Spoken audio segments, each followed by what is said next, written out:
توجہ دو مسلمانوں کہ کوئی کہے گا ارے اچھی طرح مٹی ڈالنا، ادھر سے گیلی مٹی ڈال دو، ادھر سوراخ ہے، کوئی سوراخ تک چھوڑنے کو تیار نہیں، سب کہیں گے وہ دیکھو ادھر سوراخ دکھ رہا ہے، اچھی طرح بند کر دو۔ اللہ اکبر، سارے لوگ تجھے بند کر دیں گے، بند کرنے کے بعد لوگ واپس چلنے لگیں گے، اپنی طرف آئیں گے، ابھی تیرا ایک دن مکمل نہ ہوا، لوگوں سے گفتگو چالو ہو گئی، کہیں گے دیکھو اتنی زمین ہے، ہم ادھر بٹوارا کر لیں گے، ہم ادھر تقسیم کر لیں گے، میرے بچے اتنے ہیں، اتنے میں تقسیم ہو جائے گا، میرے رشتہ دار اتنے ہیں۔ یہ دنیا دار لوگ تجھے قبر میں چھوڑ کر چلے آئے، اب جب لوگ دنیا دار تجھے قبر میں چھوڑ کر جب سوئے گھر کی طرف آنے لگتے ہیں، قبر اپنے مردہ اپنی قبروں سے، تو حدیث پاک کا مفہوم ہے کہ مردہ لوگ جب واپس جانے لگتے ہیں تو مردہ یہ ان کے زندہ لوگوں کے چلنے کے جوتے کی آہٹ سنتا ہے اور پھر کہتا ہے اے لوگو سنو سنو، کہاں مجھے چھوڑ کر جا رہے ہو، تنے تنہا مجھے کہاں چھوڑ کر جاتے ہو،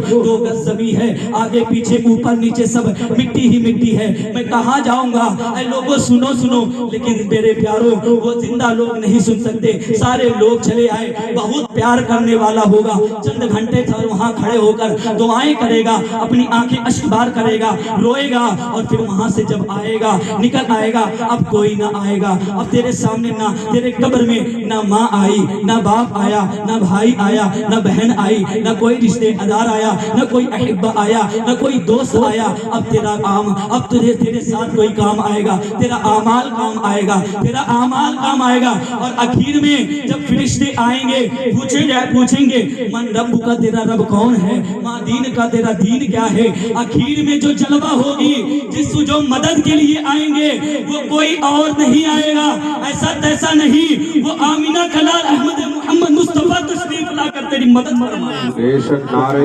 تکبیر، نعرہ قبر میں کوئی کام نہ آئے، کوئی کام آئے گا نہیں، لیکن آمینہ کے لال آخری نبی کام آئیں گے، اور پھر جب تو کامیاب ہوگا تو پڑا رہے گا، یہاں تک کہ محشر قائم ہوگی اور قیامت کا منظر ہوگا، سارے لوگ ادھر ادھر پھریں گے، سب لوگ نفسی نفسی کا ماحول ہوگا، تو یہاں تک کہ بتایا جاتا ہے انبیاء بھی ادھر ادھر پھر رہے ہوں گے، سارے لوگ کہیں گے محمد محمد، احمد احمد کہہ کے پکاریں گے، اور سارے لوگوں کی محبت، سارے لوگوں کی طلب آخری نبی محمد عربی کے پاس ہوگی، اور سارے لوگ انہی کی طرف دوڑ ماریں گے اور کہیں گے یا رسول اللہ ادرکنی، یا رسول اللہ آپ مدد فرمائیں، آپ کرم فرمائیں، آپ کی شفاعت کی حاجت ہے، آپ اگر اجازت دیں گے، رب آپ کو اتنا عطا کیا ہے، آپ کو ما کان و ما یکون کا سب کچھ، یعنی اللہ تبارک و تعالیٰ نے آپ کو ہر چیز کا علم دیا ہے، اختیار دیا ہے، جسے چاہے جنت میں لے جائیں۔ اللہ اکبر، آپ لوگوں کو میں بتلاؤں کہ وقت تو طویل ہوتا جا رہا ہے، اپنی گفتگو سمیٹتا جاؤں کہ پیار کیا جائے تو پھر بتاؤ اس سے پتہ چلتا ہے،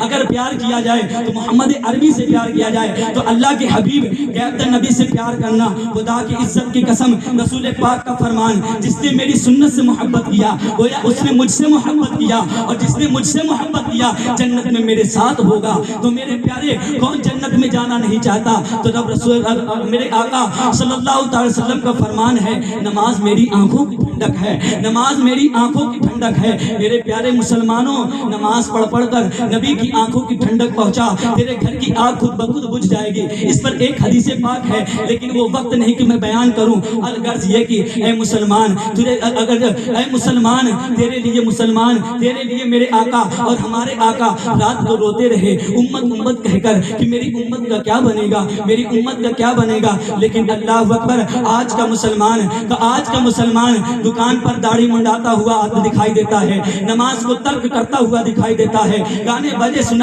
کر رسول پاک کے دل کو چھلنی کر رہا ہے، اپنے چہرے پر داڑھی منڈا کر رسول پاک کو تکلیف دے رہا ہے۔ اے مسلمان، تو کیسا مسلمان ہو گیا؟ تیرے دلوں سے لوگوں نے مسلمان مصطفیٰ کا عشق چھیننا چاہتے ہیں کہ تو مصطفیٰ کو جان، مصطفیٰ کی عظمت نہ جان، مصطفیٰ کی جب سیرت تو پڑھے گا تو سب کچھ جانے گا، مصطفیٰ نے تجھ سے کتنا پیار کیا، تیرے لیے کتنی دعائیں دی، ان کے صدقے میں تجھے سب کچھ ملا، یہاں تک کی زندگی ملی۔ تو میرے پیارے مسلمانوں، آپ کو ہمیں اور آپ کو یہ زندگی ملی ہے، نہ اس سے پہلے کبھی ملی تھی، نہ اس کے بعد کبھی ملے گی۔ اسی حال کی زندگی میں ہمیں دنیا و آخرت کو سنوارنا ہے، اپنے رب رسول کو راضی کرنا ہے۔ تو میرے پیارے آقا علیہ الصلوۃ والسلام کے پیارے دیوانوں، میرے गौसे आजम फरमाते हैं, कहते हैं कि जो बे नमाजी को मुसलमानों के कब्रिस्तानों में दफन ना करो, बे नमाजी को। और यहाँ तक की फरमाया गया कि अल्लाह अकबर कि बे नमाजी जब किसी रास्ते से गुजरता है तो किसी के घर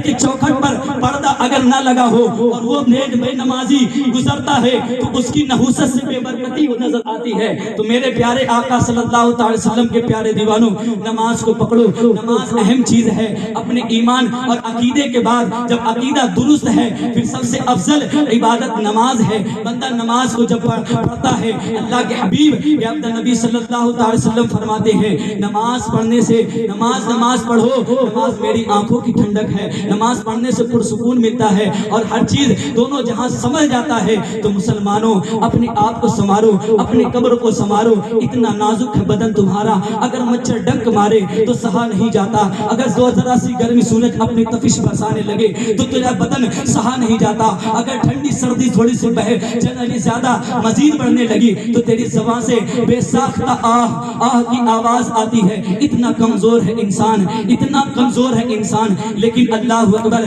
बेबाकों की तरह गुनाहों को गुनाह करता है, सीना तान कर गाना सुनता है, फिर भी गाना सुनता है। लेकिन नमाज के लिए बुलाया जाए, इंसान कहता है, मुसलमान कहता है, साहिब मेरे पास वक्त नहीं है।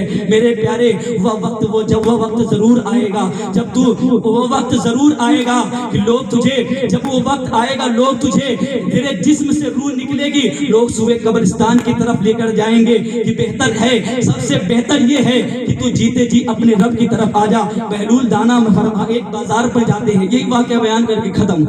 एक बहलूल दाना अल्लाह का वली, अल्लाह का मजसूब, वो कहता है, एक बाजार में गया और कहता है, ऐ बाजार वालों, आओ मैं तुम्हें अपने रब से और तुम्हारी सुलह करवा दूं। तवज्जो देना, तवज्जो देना। कहते वो अल्लाह का वली कहता है, ऐ लोगों सुनो सुनो, आओ अभी वक्त है, अल्लाह से और तुम्हारी सुलह करा दें। सारे लोगों ने हंसी करने लगे, हंसने लगे, कैसा पागल है ये, क्या बातें करता है कि अल्लाह से सुलह कराएगा, अल्लाह से सुलह कराएगा।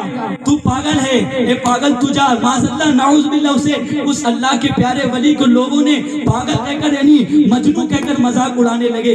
लेकिन किसी ने देखा कि वही बाबा कब्रिस्तान का रुख पकड़कर कब्रिस्तान की तरफ रो खड़ा होकर, यानी पहले बाजार में रो रहा था। पूछने वाले ने पूछा, बाबा तू क्यों रोता है? तो बाबा कहने लगे कि ऐ मेरे प्यारे, रोने की वजह कोई बात नहीं, न मुझे कोई सताया है, न कोई मुझे मारा है, न मुझे कोई तकलीफ दी है। बात दरअसल ये है, मैंने सोचा कि चलो आज बाजार दुनिया वालों को अपने रब से सुलह करा दूं, मामला क्लियर हो जाए। लेकिन ये दुनिया वाले उल्टे मुझे बोल रहे हैं कि तू पागल है, तू रब से मेरा सुलह कराने आया है। ये सोचकर तो मेरा दिल गमगीन हुआ। तो मैं अब कब्रिस्तान की तरफ जा रहा हूँ तो वही शख्स देखता है कि वही बाबा, वही शख्स जो बाजारों में खड़ा होकर रो रहा था, आज कब्रिस्तानों में खड़ा होकर रो रहा है। बता बाबा, कभी बाजारों में रोता है, कभी बाजारों में रोता है, तो आज तू कब्रिस्तान पे आकर खड़ा होकर, कब्रिस्तानों में आकर खड़ा होकर तू रोता है। बाबा बतला, वहां की बात तो बतलाया था, बात समझ में आई है, लेकिन यहाँ कब्र के पास आकर खड़े होकर रोते हो, बात समझ में नहीं आई है। आखिर बतलाओ यहाँ क्या बात है? तो वो फकीर कहता है कि ऐ लोग, ऐ पूछने वाले सवाल, तू सुन जरा अपने दिल के कानों से। मैं बाजार वालों की तरफ गया, दुनिया वालों से कहा कि रब से सुलह करा दूं, लोग दुनिया वालों ने नहीं माना। लेकिन जब गया कब्र की तरफ आया, कब्र वालों से कहा कि ऐ लोगों क्या कहते हो, आओ रब से सुलह करा दें। तो कहते हैं कि हाँ हाँ रब से सुलह करा दो। लेकिन अल्लाह अकबर, ऐ पूछने वाले, आज ये जो कब्रों के नीचे मिट्टी तले दफन है, ये आज कह रहे हैं कि हाँ सुलह करा दो। लेकिन जो ये कह रहे हैं, यही आज ये कह रहे हैं कि मेरा सुलह करा दो, लेकिन आज वो रब मान नहीं रहा, रब नहीं मान रहा है। रब कहता था हाँ मान लो, लेकिन जब जिंदगी थी तब ना माने।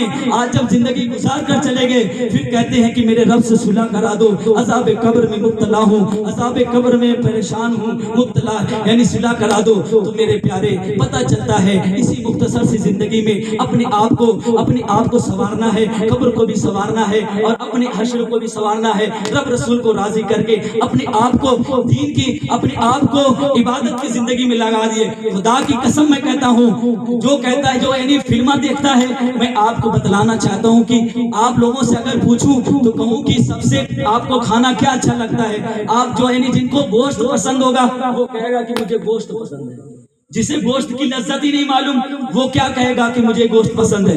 इसी तरह लोग गुनाहों के इतना आदी हो चुके हैं, लोग मस्जिद की तरफ जाते इतनी जल्दी भागने की कोशिश करते हैं क्योंकि उन्हें सजदे की लज्जत नहीं पता है। जिस दिन तुझे सजदे की लज्जत पता चल जाएगी, खुदा की कसम तू मस्जिद से निकलने का तेरा दिल नहीं करेगा। सैयदा फातिमा तो ज़हरा एक सजदा करती हैं, दूसरा सजदा करने के लिए सर उठाती हैं तो सुबह सादिक सुबह हो जाती है। कहती है मालिक इतनी छोटी रात बनाई कि फातिमा दूसरा सजदा भी अदा न कर सके। सजदे में अपनी जमाने को, अपनी जिंदगी को लगा दो दिन की तरफ, खुदा की कसम लगा कर देखो, अहद कर लो इंशाअल्लाह। आज के दिन से इरादा करो इंशाअल्लाह कम से कम तो 7 दिन, एक हफ्ते खा दे। एक तावीज देकर जाते हो, लोग कहते हैं कि मेरे घर में शराबी है, मैं गाना देखता हूँ, मैं सब कुछ करता हूँ, छुट्टी नहीं। एक तावीज एक हफ्ते के लिए आप अहद कर लीजिए, इंशाअल्लाह गाना नहीं सुनेंगे। अहद इरादा होना चाहिए इंशाअल्लाह। इतनी जोर से इंशाअल्लाह बोलो कि ये हाँ अगर शैतान भी उसका कलेजा फट जाए, कहो इंशाअल्लाह गाना नहीं सुनेंगे। बोलो ना जी जोर से, इंशाअल्लाह नहीं सुनेंगे इंशाअल्लाह। एक हफ्ता कुछ भी है नहीं, बस पाबंदी के साथ इंशाअल्लाह नमाज पढ़ेंगे इंशाअल्लाह। अपने आप इतना नाजुक बदन है खुदा की कसम कि मच्छर भी डंक मारता सह पाते हैं। कितने आते हैं कि कब ऐसे की कब्र की तरफ हो जाते हैं। फिर इंशाअल्लाह कभी सब कुछ जो मिला है ये मेरे नबी के लिए, ना समझ मरते हैं, जिंदगी के लिए जीना मरना है सब नबी के लिए। काम वो ले लीजिए जो तुमको राजी करे, ठीक हो नामे रजा तुम पे करोड़ों